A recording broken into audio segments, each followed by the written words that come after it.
The Abbott and Costello program, brought to you by Camel, the cigarette that's first in the service according to actual sales records.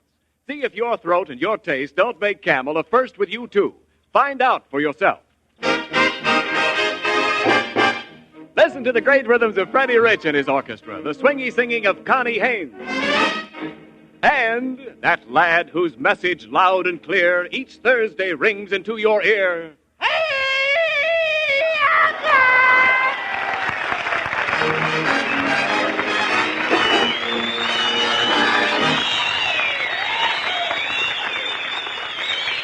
All right, Costello, come here. You're all excited. Like me. You're all excited. What's the thing you've got there? Huh? It looks like a telegram. Where did you get it? Oh, a fellow in a long green underwear gave it to me. A fellow in a long green underwear? Yeah, he was wearing a Western Union suit. Yeah, dummy, that was a messenger boy. And that's a telegram. What does it say? It don't say nothing, Abbott. I can't see a thing. Well, you dope, you haven't even opened the envelope. Oh, do you have to open it? I thought you were supposed to peek through this little window in the front. Give me that telegram. I'll read it. Hey, look, Costello. What? It's from your hometown. Patterson, New Jersey? Patterson, New Jersey. Oh, boy! Can you imagine? Look, it says, Dear Louis Costello. Oh, yeah, Abbott. Look Yeah. at the way they spell Louis. What do you mean? L-O-U-S-C. Quiet, That's my hometown. quiet, Costello. This telegram is from your old grade school in Patterson, Public School 15. Oh, boy. Good old PS-15. My old alma mattress. No. No, you mean alma mater. A mattress is something you lie on. I know. I laid around that school for 10 years.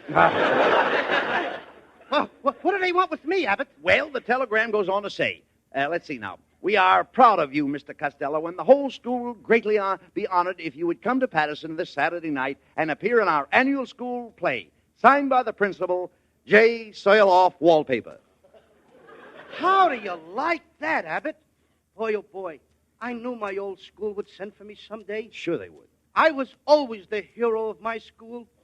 I'll never forget Coach Abel Green. What do you mean? And those kids I played with, Michael Varello. What did they do? Those were the kids. We had a real team in that. I was even the captain of the tug-of-war team. Wait a minute. What did you do on the tug-of-war team? I was the second jerk from the end. Yes, but I can't... don't get that. I don't either. Look, I can't understand why that school would send for you to appear in a play. What do you know about grammar? About what? Do you understand grammar? No, not since she got a new false teeth. No. Even Grandpa can't understand her. No, Costello, I'm talking about dramatic acting. Did you ever do anything dramatic in school? Oh, did I? I used to get up and I used to excite poetry. You did? Get a load of this little gem, which I wrote myself. Let's hear it. And roses are red, and violets are purple, sugar is sweet, and so is maple syrup. Come on, Maple syrup, it rhymes, don't it? Well, what about it? But maple syrup, what is that? What is maple syrup? What is maple syrup? Maple syrup is the stuff you put on flannel cakes. Okay, look. Cackles? No, talk sense now. If you're going to Patterson, New Jersey, we've got to get down to the railroad station right away. Come on. Okay, come on. Red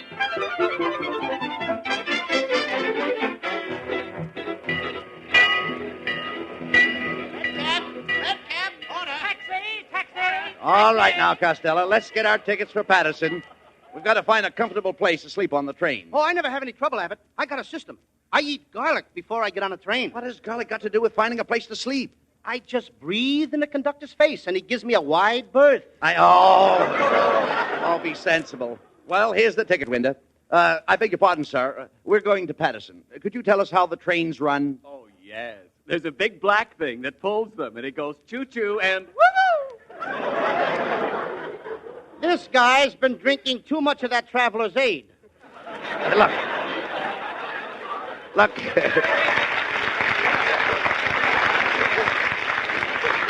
You better let me handle this, Costello. I think I better because All right. I lost my place. All right, never mind that. Look, in order to say, Lou, come here. Go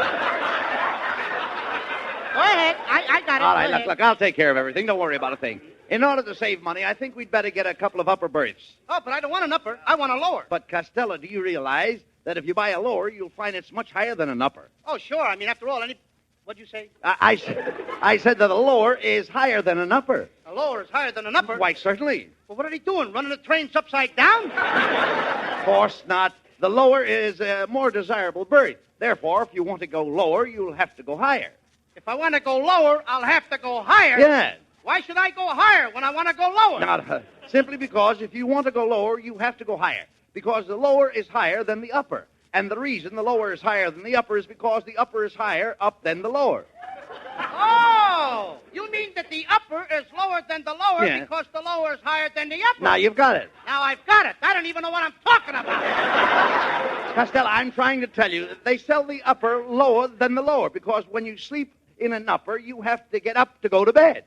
I have to get up to go to bed. That's right. Who's paying for my berth? You are? And there ain't going to be anybody in it but me? No. Then why do I have to get up? Costello, look, I've already explained it. Unless you go higher for a lower, then you're stuck with an upper. And you'll have to get up when you go to bed. And you'll have to get down when you want to get up.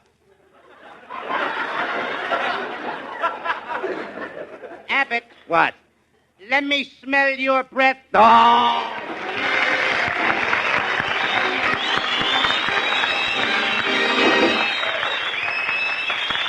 Hey, friends, would you like to do me a... Well, I was just about to say do me a favor, but actually I should say do yourself a favor. Or maybe do your throat and your taste a flavor. Let them judge for themselves which cigarette best agrees with them. Let them answer the question you have so often asked yourself about which cigarette is best for you. Let your throat try Camel's kind, cool mildness. Let your taste sample that rich, full flavor. Because your T-zone, that's T for taste and T for throat, can tell you more about Camels in one puff than I can in 10 programs. C-A-M-E-L-S. Camels, a superb blend of costlier tobaccos.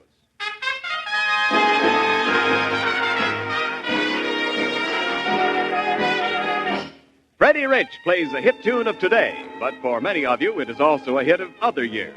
Freddie revives Sweet and Lovely.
Well, here you are, Costello, in good old Patterson, New Jersey. Yeah, Abbott. And here's my old school. Do tell. PS 15. As I stand here looking at this old building, I think of the happy days I spent here as a boy. How long did you go to school, Costello? You mean counting kindergarten? Yes. 1 year. Well, come on, let's find the principal's office and see what time we start rehearsing for the school play tonight. Hey, what do you mean? What time we start rehearsing? Not we, me. This is my old school, not yours, Abbott. What do you mean? I'm going to do this play all by myself. I don't need your help. Oh, how can you say that, Costello? Haven't I always given you the best of everything? Why, last Sunday when we had a double date, I gave you the best girl. What a slick little number you had. Slick number is right. I bent her back in my arms and her hair slid off. All right, look.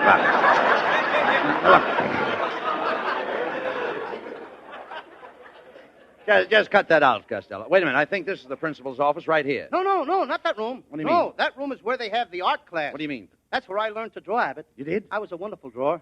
My kid brother Sebastian is in there now. He's studying to be a drawer, too. Well, that'll be nice. Just think of it. The Costello brothers.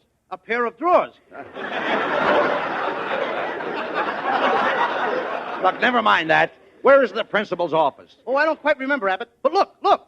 Here's my old first grades room. First grade room, Yeah. eh? Well, why don't you go in and say hello to your old teacher? Oh, I don't think Miss Sashwaite would remember me. I wonder if she's as fat as she used to be. Why, was she very fat? Fat. Every time she turned around, she used to erase the blackboard. Yeah.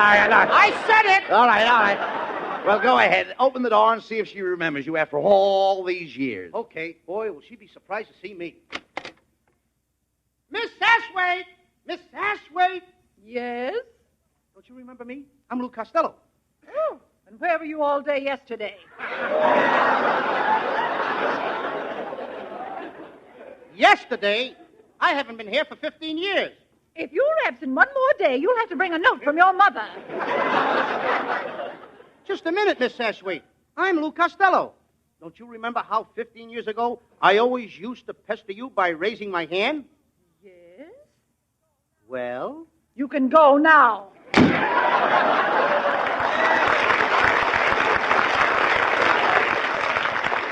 Gee, Miss Sashwaite. Gee, she's changed. I remember when she used to keep me after school to spank her erasers. All right, look. Come on, Costello. Here's the principal's office right over here. And you'd better let me talk to him. He's a very brilliant man. Go ahead. How do you do, sir? Are you Professor Wallpaper, the principal? Yeah. Oh, you can always tell a Harvard man. Professor, I understand you want Costello to appear in your school play tonight. Yeah, just a minute. I got the telephone tangled in my yo-yo. Now, if you fellas are looking for the rehearsal of the play, it's right in the next room. Oh, all right. Come on, Costello. Oh, I love you, Millicent, my darling. I love you too, Rodney. Kiss me, my sweet. Oh. Hey, you two, cut it out. Shh, wait a minute. Don't stop them, Costello. That's wonderful acting. They're not acting. That's the janitor and the fourth grade teacher. Oh, this is ridiculous. Can anybody tell us where they're rehearsing the play, please? Yes, right to the next room. Just ask for the English teacher. He's in charge. Thanks. Oh, I love you, Millicent, my darling. I love you too, Rodney. Kiss me, my sweet. Hey, Abbott, What? they've been doing that for 15 years. Why don't they get together? Well, she won't marry him when he's drunk, and he won't marry her when he's sober. Yes, teacher, I'm a dandy. Kitzel, don't tell me that you're teaching in this school, too. Yeah, could be, You know, I'm devoting my whole life to teaching the little kiddies how to speak perfectly the King's English. Yes, I went to one of the most famous colleges in England. Eaton? Yeah, eating and drinking. I had a wonderful time. I was in London once. Yeah? I met a beautiful girl on the street one day. Piccadilly? I certainly did. He certainly did. I don't get it. Look, Kitzel, I understand you're directing the school play tonight. Yes, I am, my friend. You know, my whole family was dramatic coaches. My grandfather was a coach. My father was a coach. My uncle was a coach. Oh, I come from a long line of coaches. And what are you, the caboose? Well, gentlemen, I'll see you tonight at the play. Now I must get back to my pupils. Just a minute, Kitzel. Yeah? Just a minute. Is my kid brother Sebastian in your English class? Is that little Sebastian your brother? Woo-hoo! Is he a bright little chappie? You know, he is speaking the best English from the whole school. Just a second, I'll call him. Sebastian! Hello, Sebastian. Hello. I just wanted to tell you how proud I am of you. Professor Kitzel just told me that you're the best English pupil in his whole class. Is that true? Yeah, could be.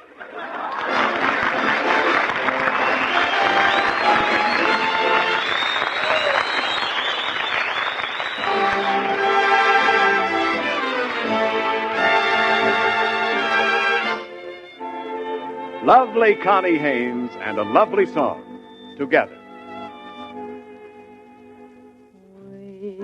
Wastrel the lane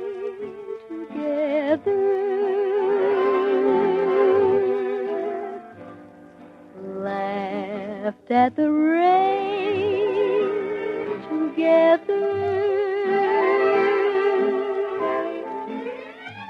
sang love's refrain together, and we both pretend it would never end. One day we cried together,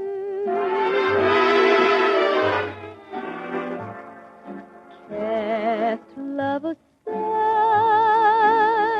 together. You're gone from me, but in my memory always will be together. You're gone from me, but in my memory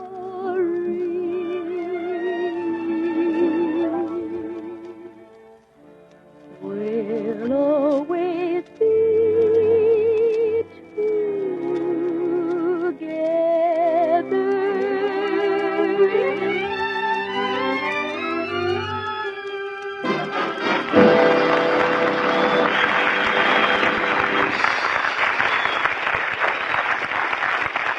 You know, radio sure is a wonderful triumph of modern science, but as yet we haven't found out how to broadcast the flavor of a cigarette over a microphone.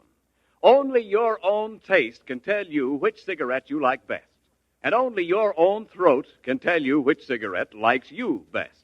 So why not give your T-zone, that's T for throat and T for taste, a chance to judge the cigarette it likes best? Give your taste a chance to try the rich, full flavor of Camel's blend of costlier tobaccos. Give your throat the chance to try Camel's kind, cool mildness. Like millions of smokers, you too may find that your cigarette is C-A-M-E-L-S. Camel's. Let them tell their own story to your own T-zone today.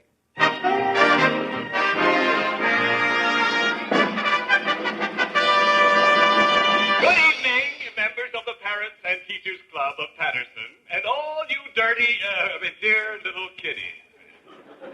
We have a great surprise for you tonight. One of our former pupils, Lou Costello, has consented to present a play for us. Most of you remember Lou Costello. In his school days, he was the head boy along this block. And let us listen to this blockhead. Costello, the audience is waiting for you. You've just been introduced. Open this door. Here I am, Uncle Bud. Sebastian, what are you doing in your brother's makeup and his costume? What is the meaning of this? Louis has disappeared. Disappeared? Mm-hmm. But don't worry, Uncle Bud. What do you mean? I'm going out on the stage and I'm going to take his place. And the audience will never know the difference. I put on this big putty nose that I got, and I put on my nose. This big putty nose. But, Sebastian, you've got the putty down over the end of your nose. How are you going to smell? All right, unless they turn on the heat. Look, Sebastian, what are you going to do when you get out on that stage? Well, I'm going to tell him a story about Romeo and Juliet. And it was written by William Shakespeare, a very great ether. Ether? Mm-hmm. You mean author. Ether puts people asleep. That's what this story's going to do. Well, all right, as long as Lou isn't here, I suppose you'll have to do it. Okay, come on, hurry up. The curtain's going up. Come on, there you are. Oh, okay, thank you. Good evening, ladies and gentlemen. I'm about to tell you the story of Romeo and Juliet. Now, I don't want any interruptions from you, Uncle Abbott. Go ahead, let's My hear the big story. brother told me how you interrupt him. Well, go ahead. But don't interrupt me. Tell that story. Don't give me that. Go Just ahead, don't go interrupt ahead, me, go that's ahead. all. I lost my place like my big brother. Now, I'm not kidding. Once upon a time, there was a fella named Romeo. Romeo. What did this Romeo look like? I got out of that one. Well, all right, what did he look like? Huh? What did he look like? Well, he was about... How do I know what he looked like? I never met the guy. Then why do you tell stories about people you don't even know? Nobody knows Romeo. He's just a guy in a story. He he's an imaginary character. Oh, you mean he's just a person in fancy? In fancy? In fancy what? In fancy nothing. That's a good way to catch cold. Now, look, Uncle Bud, if you just shut up, I'll tell a story. All right, go ahead. I won't say any more. Okay. All right, go ahead. Once upon a time, there was a fellow named Romeo, and he was his father's only son. Well, that's right. He was his father's heir. His what? His father's heir. His father didn't have any hair. He was bald-headed. All right, go ahead. Now, don't interrupt me. All right, go ahead. Now, there's a girl in the story, and her name is Juliet. And her father was giving a big party, you know, to kind of, sort of shove her into society. Oh, you mean she was making her debut? I don't know if it was her debut or her night-view. All I know, it was her first party, and a lot of people was invited to see her and stuff. And things. Well, you see, the folks were coming in to her coming-out party. How can you come in to come out? She was inside already. Naturally, she had to come in to come out. What did she want to come out for? She was inside. This wasn't an outdoor affair. All right. This was inside. I know that. You told me that. All right. Well, if people are going to come in to come out, there's no use of going out to come in. All right. Why don't they stay home? Look, Sebastian, you don't Why understand. don't you stay home? Look, you don't understand, I should Sebastian. stay home Now, for listen, you. please. You want me to tell your big brother on you? Anybody got lozenges? Listen, please. Look, the party brings her out. The party brings her out. That's right. Why should the party bring her out? What did the little girl do? No. The party didn't even start. Some guy right away wants to drag her out. No, you don't understand. Why don't they leave the little kid alone? Now, Sebastian. Maybe she wasn't drinking. But, listen, Sebastian. Maybe she had one pop. Now, Sebastian. Maybe after all, the kid is okay. All right. Lost again. All right, go on with the story. Well, wasn't Romeo invited to this party? Talk longer. Look, wasn't Romeo invited to this party is what I want to know, wasn't he? Oh, sure. Oh, Sure. No, you see, Juliet's father, thank you, Mr. Bernard. Juliet's father, I need him. Now, come on, Sebastian. Juliet's father didn't like Romeo, Yeah. so he had to put on a mask, and he borrowed another guy's clothes, and he went away. Oh, Romeo went in disguise. Yeah, in this guy's clothes. I see. All right, I see. You see, Uncle Bud, Romeo and Juliet's fathers was enemies, and they was fighting for 15 years. They didn't like each other. Yeah. Which family brought on the feud? They both brought on the feud, but Romeo wouldn't eat it. He was lovesick. He kept getting thin and pale. Oh, I see. He looked wan. Oh, yeah. What'd you say? I said, he looked wan. Don't you know what wan is? Yeah, one is the number before two. No. 1, 2, a bottom my shell. No. One means peeked. Romeo was peeked. Oh, sure. He was peeking through the keyhole at Juliet. Now, Sebastian.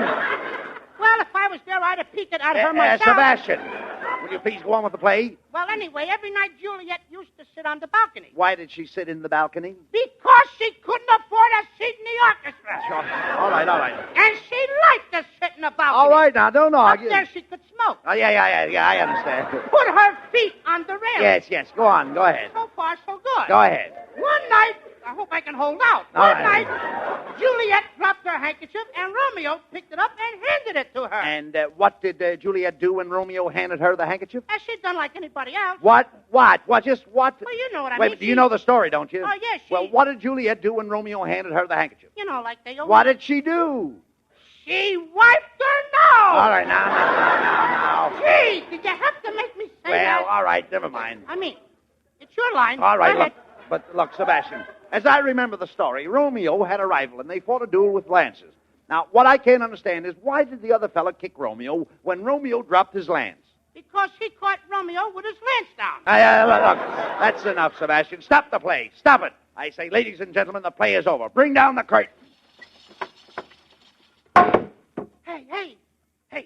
What's the idea of stopping the play, Uncle Bud? Sebastian, you ought to be ashamed of yourself. Not only have you disgraced your brother Lou, but you stand there and make a monkey out of a great masterpiece. You ridicule Romeo and Juliet, the greatest love story of all time, and you deliberately insult the name of William Shakespeare. Why do you do these wicked things? Oh, I'm a bad boy. Yeah, I'll say you're a bad boy. Oh, I'm the kind of kid my mother won't let me associate with. You certainly are. Now, come here. Now, where is your brother Lou? I think he might be in the 4th grade classroom, Uncle Bud. What makes you think that? Because I locked him in there before the show. Sebastian, unlock that door and let your brother out. He's probably in there crying his eyes out because he missed the play. Go on, open that door. Okay, Uncle Bud. Go ahead. I love you, Millicent, my darling. I love you too, Costello. Kiss me, my sweet. Costello, what are you doing making love with a 4th grade teacher? You know she's the janitor's girl. You're telling me, Abbott, and I'm the new janitor. But you missed the whole play. Oh, don't worry, Abbott. Millicent and I are going to put on another play tomorrow night. Another play? Yeah, and I'm calling it The Girl Who Eloped with the New Janitor or Gone with the Window Cleaner. I love you, Costello, my sweet. I love you too, Millicent, my sweet. Oh, he's a bad boy.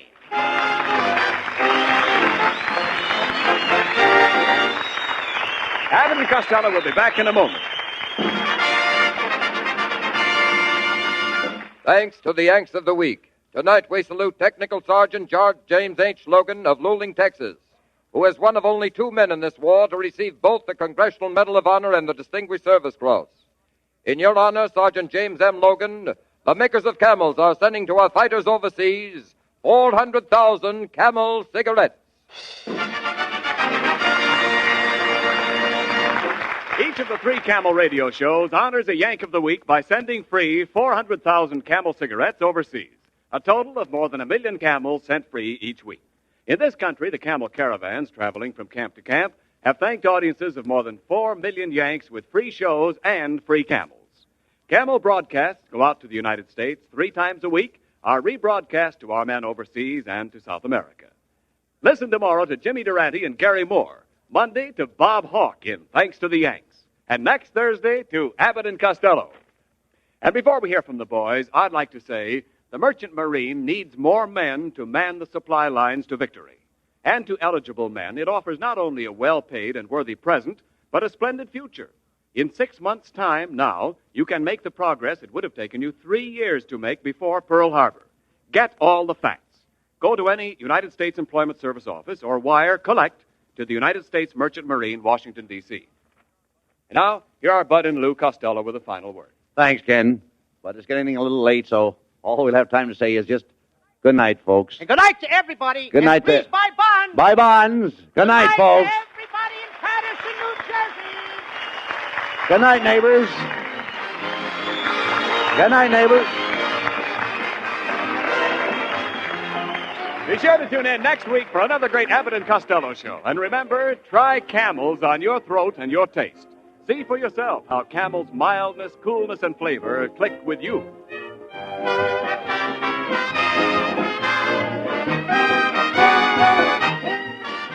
If you are a hermit living in some lonely cave, don't listen to this, because you're one of the few men in the world who can pack his pipe with any old tobacco he pleases and get away with it. But if you want your pipe to make a hit with people around you as well as yourself, then load up with Prince Albert. That wonderful fragrance, that aged-in-the-wood aroma, gives your pipe real pipe appeal to other folks as well as yourself. Besides that fragrance, Prince Albert has a rich, full-bodied, yet mild flavor. It's no-bite treated for tongue gentleness.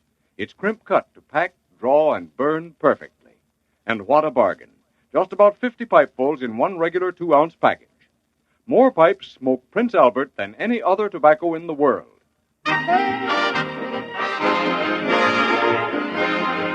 The Abbott and Costello Show for Camel Cigarettes will be back at this very same time next week. Don't miss it. This is Ken Niles in Hollywood, wishing you a pleasant good night. This is the National Broadcasting Company.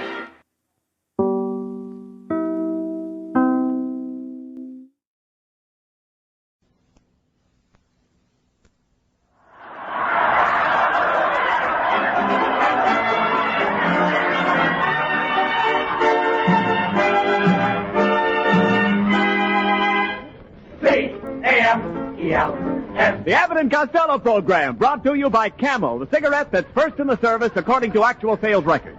See if your throat and your taste don't make Camel a first with you, too. Find out for yourself. Listen to the great rhythms of Freddie Rich and his orchestra, the swingy singing of Connie Haynes. And this being Thanksgiving Day, we recall this touching scene. As the good ship Mayflower landed at Plymouth Rock, the captain shouted to the Indian chief,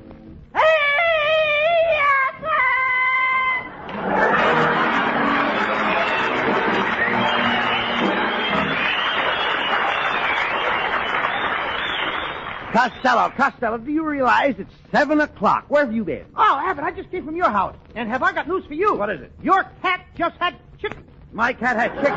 Yep. My cat had chicken. Yep. You mean kittens. Cats don't have chicken. What was that you brought home in a paper bag last night? Chickens. Well, your cat just had them. You mean that cat ate my chickens? He swallowed the chickens, bag and all. Why didn't you take them away from him? You know me, Abbott. I ain't the type that would let the bag out of the cat. I read that wrong, huh? Yes. Well, I've got plenty of other food around the house. Well, by the way, Abbott. What? Seeing that this is Thanksgiving Day, Yes. I hate to think of you eating alone. What do you mean? What do you say to having Thanksgiving dinner with me? Well, why, that's mighty fine of you, Costello. Good. At what time? 8 o'clock at your house. Oh, no. You'll get no turkey at my house. Then how about a little duck? Duck? Yeah, that's a chicken with snowshoes on. Hey, look. I'm sorry, Costello. You can't come to my house for Thanksgiving. I'm having a dinner for the Snooty set. Oh, the snooty set. You heard me. No, I'm not good enough to eat with pigs. No. Will you listen to me, please? I'm listening. Tonight I'm entertaining a few of the 400. A few of the 400? Yes. That's 800 altogether. No, just the 400. That's what I said. That's what I said. That's your line. Yes. Thank you. Well, just because they weigh a little more than me, that don't make them any better than I am. No, look, talk sense, please. I couldn't have you at my house. This is going to be a very classy affair. Why, I have a little silver tray to brush the crumbs on. Crumbs? Mm-hmm. Certainly, don't you have crumbs at your table? Sure, Abbott. You're welcome anytime. No. There you go. You have absolutely no finesse.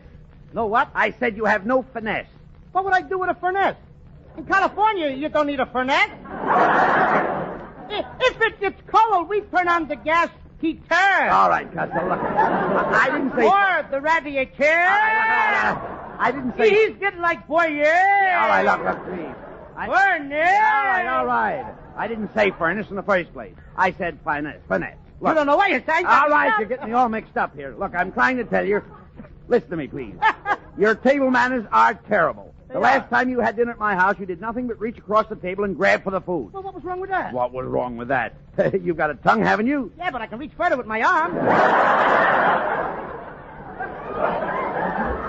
There you go again, Costello. You see, you know nothing at all about the proper way to eat. You have no etiquette. I got no what? You have no etiquette. Etiquette? Yes, you heard me. You don't even know how to say the word etiquette. Yeah. You dope. What do you mean? mean? You mean antiquity. No. It's etiquette. Well, etiquette and antiquity, it's the same thing All right, anyway. so what? Well, I'll go out and I'll buy one of them books on etiquette by Emily Pillar. Emily Pillar? Yeah. That's Emily Post. Okay, I'll read the both of them. Both of them. I'll go from pillar to post. Well, you should read that book, Costello. It will tell you a lot of things. For instance, which is proper to use when eating peas, a fork or a spoon? I don't use either one. Well, how do you eat your peas? Oh, I just slide my lower lip under the plate and bank the peas off the mashed potatoes. Costello. Sometimes the mashed potatoes goes in my ears. Yes, I can imagine. Sloppy, huh? Yeah. Costello, you haven't got the brains of a 2-year-old child.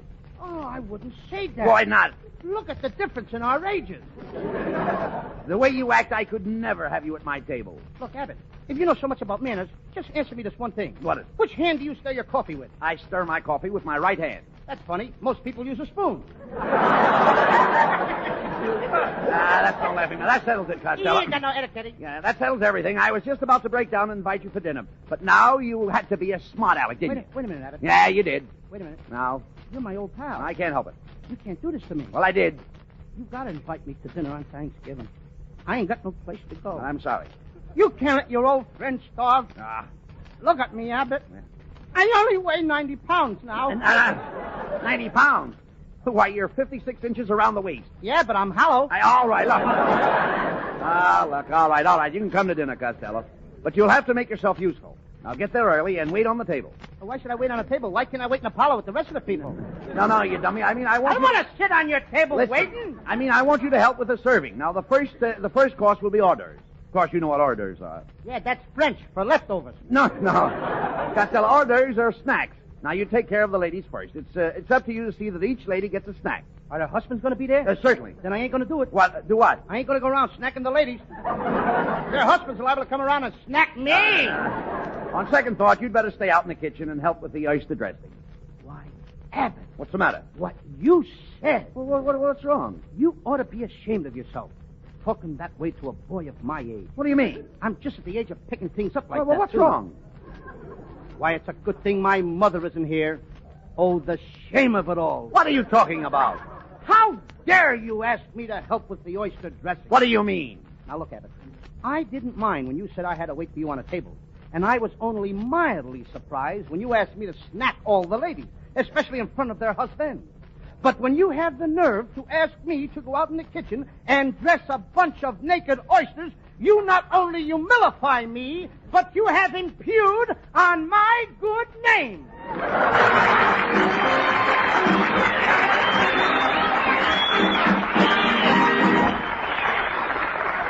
Tomorrow on the back cover of Life magazine, you'll see a very stirring set of pictures under the title Pair of Aces Back to Back.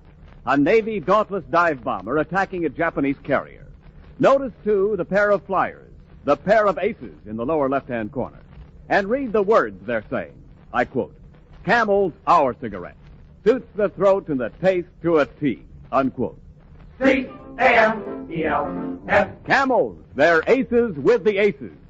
Could be with you, too.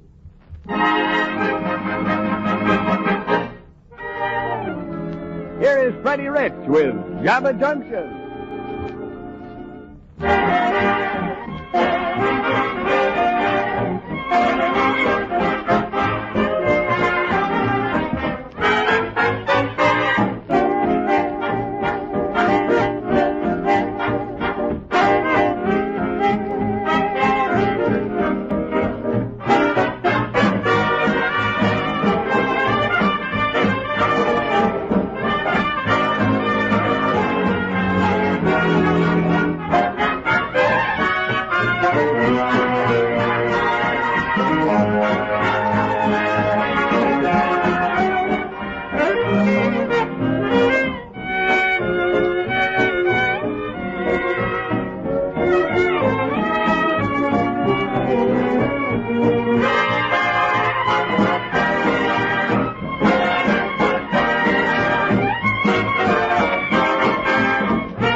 Mammy's little baby loves short now. The mammy's little baby loves a short now. Bread down. Mammy's little baby loves short now.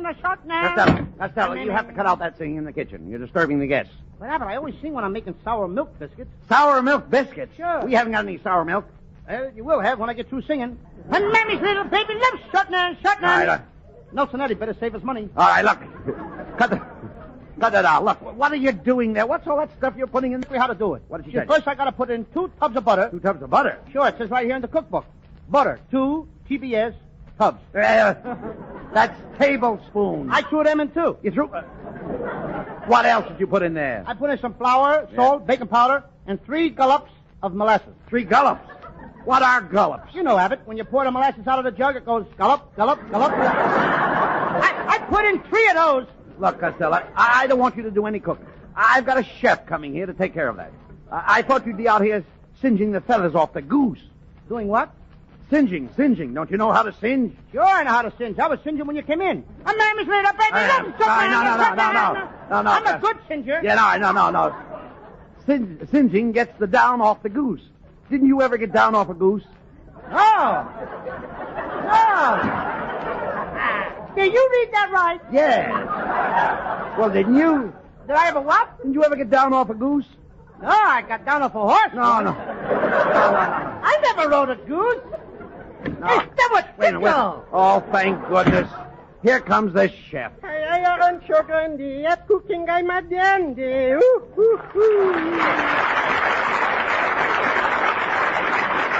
Kitzel, don't tell me that you're the cook. Yeah, could be, yes. You know something over in Paris? I am known as the famous French chef Pierre Rene. You're the great Rene? That I am, yes. Then what are you doing in California? Oh, I always come here in the Rene season. The Rene season? Yes. This guy's a washout. Never mind that, Costello. Look, we've got to get my Thanksgiving dinner cooked, please. Kitzel, you'll find all the utensils in that big cupboard over there. Oh, pish posh utensils. Who needs your utensils? I brought along my own pot. That's the first pot I ever saw with a belt around it. Costello, please, keep out of this. Kitzel, do you know anything about cooking game? Do I know how to cook game? Why, I'm cooking the finest pinochle you ever tasted. You cook pinochle? Sure, pinochle and sauerkraut. Oh. Look, Kitzel, I don't want to get personal, but why don't you pull in your tongue? Nobody ordered cold cuts. Ooh. Look, never mind that, Costello. Kitzel, get busy, please, and get the dinner ready. No. Just a second, my little man. Don't get excited. First, I got to open my little bag and get out my chisels and saws. What chisels and saws? Cream chisels and cranberry sauce. You know, Kitzel, it's too bad you didn't bring your monkey wrench. Well, for goodness sake, what would I be doing with a monkey wrench? Well, you could tighten the nuts on a fruitcake.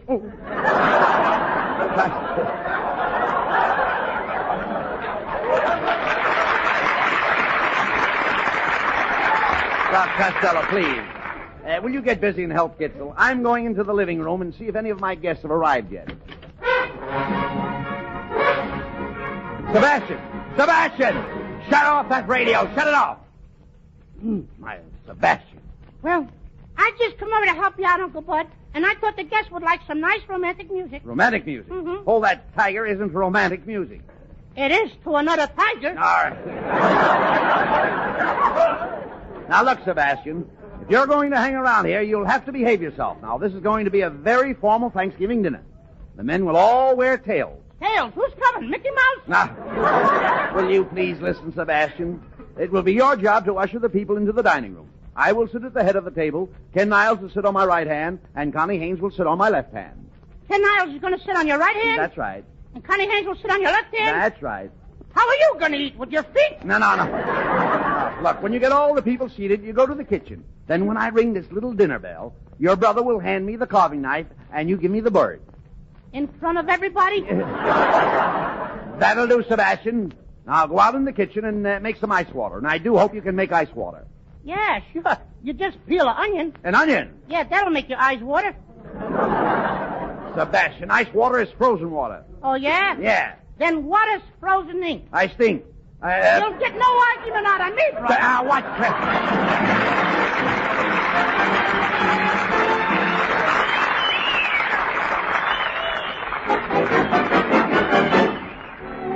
Connie Haynes in a current revival of a great song, The Sunny Side of the Street.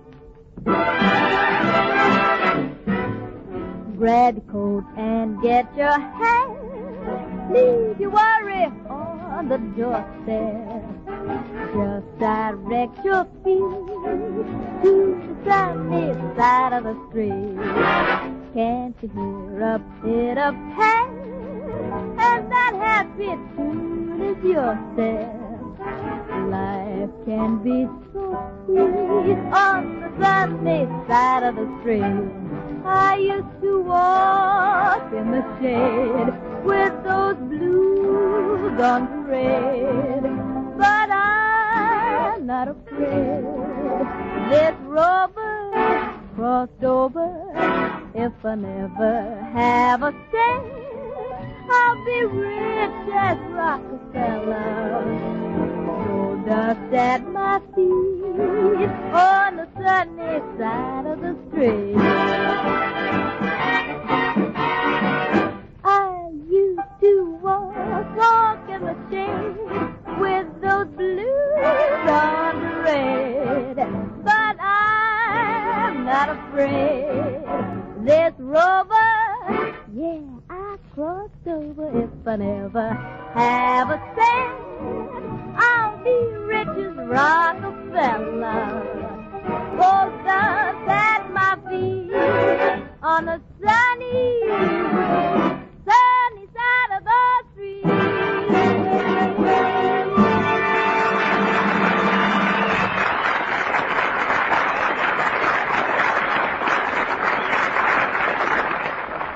have read in the papers how people are smoking so much more and how cigarettes are being shipped to our fighting men overseas in huge quantities. And if your dealer occasionally should say, sorry, sir, we're out of Camels today, don't let that stop you from asking for Camels the very next time you're buying cigarettes. Remember that Camel's rich, full flavor and kind, cool mildness make Camels worth asking for again and again. Because war or peace, Camel is still Camel. And your T-zone, that's T for taste and T for throat, will confirm that statement. C-A-M-E-L-S. Camels, now as always, the cigarette of costlier tobaccos.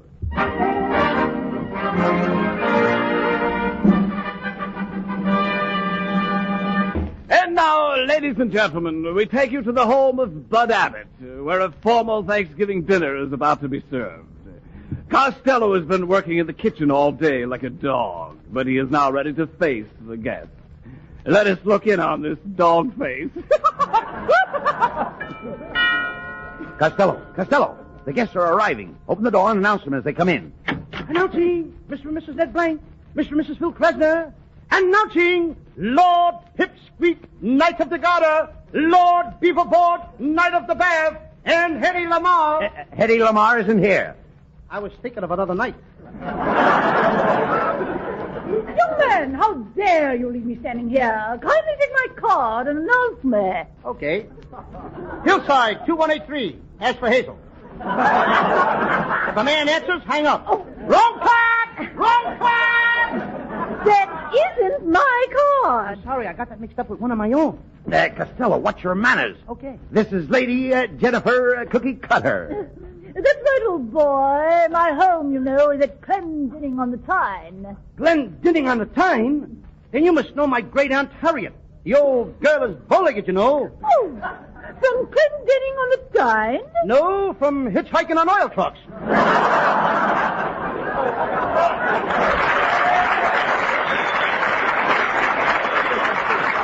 All right, that's enough, Costello. Take Lady Jennifer's coat and I'll escort her to the table. Oh, by all means, the table. Oh, I'm so hungry I could eat a horse. Costello, get that horse out of here. Get out of here! Get out of here! Get out of here! And please, bring Lady Jennifer a cocktail. Yes, make it a martini with a black olive. You drink martinis with a black olive? Yes, I'm in mourning for my husband. If I was you, Lady Jennifer, I would lay off those martinis. They're pretty hot. Costello, what makes you think they're hot? Because I just poured one. When I dropped the olive in, the olive stuck out its pimento. By the way, Mr. Abbott, I have a little Thanksgiving present for you. A nice, fat Belgian hare. I raised them, you know. Oh, thank you, Lady Jennifer. Costello, take Lady Jennifer's hair. Take her what? Take her hair and put it in the icebox. Okay, Abbott. No, you fool! Costello, now look what you've done. Speak to Lady Jennifer. Hello, Baldy.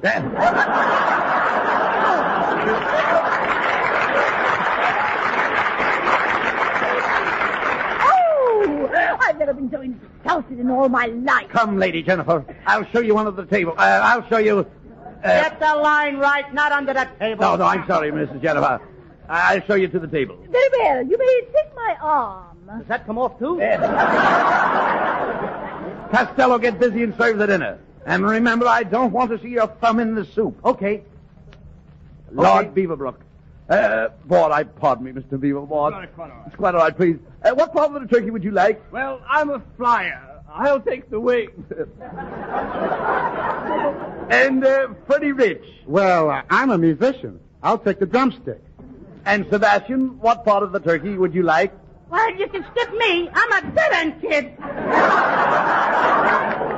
I hope somebody will remember me. I like the neck. I like the neck, too, Connie. I'll meet you out on the front porch. Costello, keep quiet and serve the soup.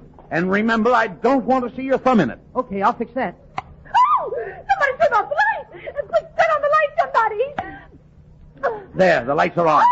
What's the trouble, Lady Jennifer? Oh, my necklace is gone! Somebody's stolen my pearl necklace! Quick, Costello, call the police. Please! Wait, no, use the French phone. I don't speak French. Oh, here. Please, here, I'll call him. Operator, give me the police. Hurry up. Hello, police department. This is Bud Abbott's home. There's been a robbery here. Come over at once. Well, here we are. We're from headquarters. What took you so long? I said, what took you so long? So long? What, are you leaving already? Now shut up, you. You look suspicious. Stick up your hands and reach for the ceiling. Okay, but I know I won't make it. Officer, there's been a robbery here. The lights went out and somebody stole Lady Jennifer's pearl necklace. A stolen necklace, eh? Somebody will get the jug for this. Sounds like you've had it already. Come on, line up against the wall, and you too, fat boy. What's your name? Honest Lou Costello. Costello, eh? Ain't you got a relative doing time at Alcatraz? Yes, sir. That's my Uncle Stebbins. They put him in for something he didn't do. For something he didn't do. Yeah, he didn't wipe off his fingerprints when he robbed the bank. Now get in line there. I'll take this gentleman first. What's your name? Lord Beaverboard. Where were you sitting when the necklace was stolen? Well, You lie! Ouch! How long have you known Lady Jennifer? Well, You lie! Ouch! Gets rid of him fast, don't he? All right, Sergeant. Drag this man out of here. Now, Costello, you're next. I think there are others ahead of me. I'm ready to take you now. But I don't want to be selfish. Women and children first. Sit down there in the chair. Just a minute. Who are you shoving? Who are you shoving? I'm shoving you, and what about it? I just wanted to be sure. Now, where was you when the lights went out? I was. You lie! I expected it. Ouch! what's the matter? Look what he did. Did you hurt your head? No, but he broke my shoelaces. Shut up, you. Now I'm going to question the little boy here. Oh, no. Not that. You can't question my little brother Sebastian. And why not? There's only one head between us. I'm playing both parts. Just a moment, officer. There's been a horrible mistake. My pearls weren't stolen at all. They slipped off my neck into my tapioca. Well, leave them there. You look better wearing tapioca. What happened to Costello? But wait a minute. There's one thing I can't understand, Costello. Who turned out the lights when you were serving dinner? I turned them out, Uncle Bud, Sebastian.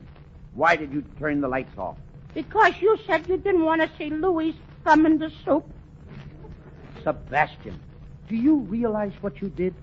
You almost got me arrested. Your brother. They might have thrown me in jail. Then I would have to walk around with the pallor of the prison on my noble brow. Why did you do such things to your loving brother, Sebastian? Oh, I'm a bad boy!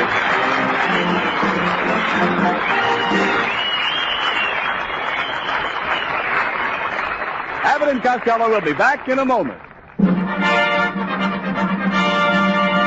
Thanks to the Yanks of the Week. Tonight we salute Lieutenant Thomas A. McKenzie of Auburn, Kentucky. Fighting off unconsciousness from flak wounds in his chest, this bombardier hero completed his bomb run without even letting his own crewmates know he was wounded. In your honor, Lieutenant McKenzie, the makers of Camels are sending to our fighters overseas 400,000 Camel cigarettes.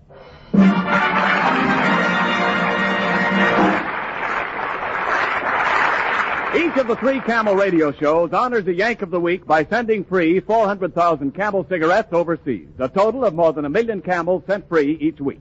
In this country, the Camel caravans traveling from camp to camp have thanked audiences of more than 4 million Yanks with free shows and free Camels. Camel broadcasts go out to the United States 3 times a week, are rebroadcast to our men overseas and to South America. Listen tomorrow to Jimmy Durante and Gary Moore, Monday to Bob Hawke in Thanks to the Yanks. And next Thursday to Abbott and Costello. And now here are Bud Abbott and Lou Costello with the final word.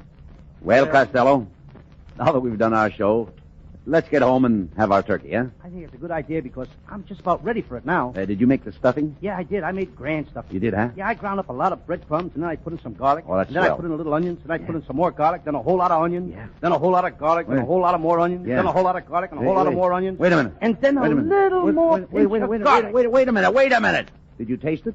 Taste it. I couldn't even get near it. Oh. Good night, folks. Good night. Good night, everybody.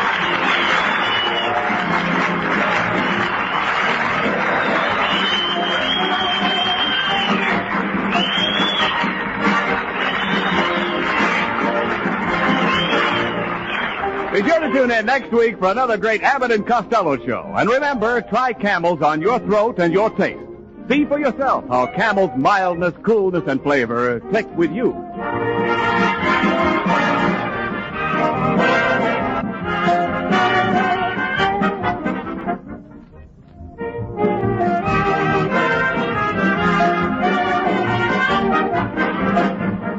The Abbott and Costello show for Camel cigarettes will be back at this very same time next week. Don't miss it. This is Ken Niles in Hollywood wishing you all a pleasant good night.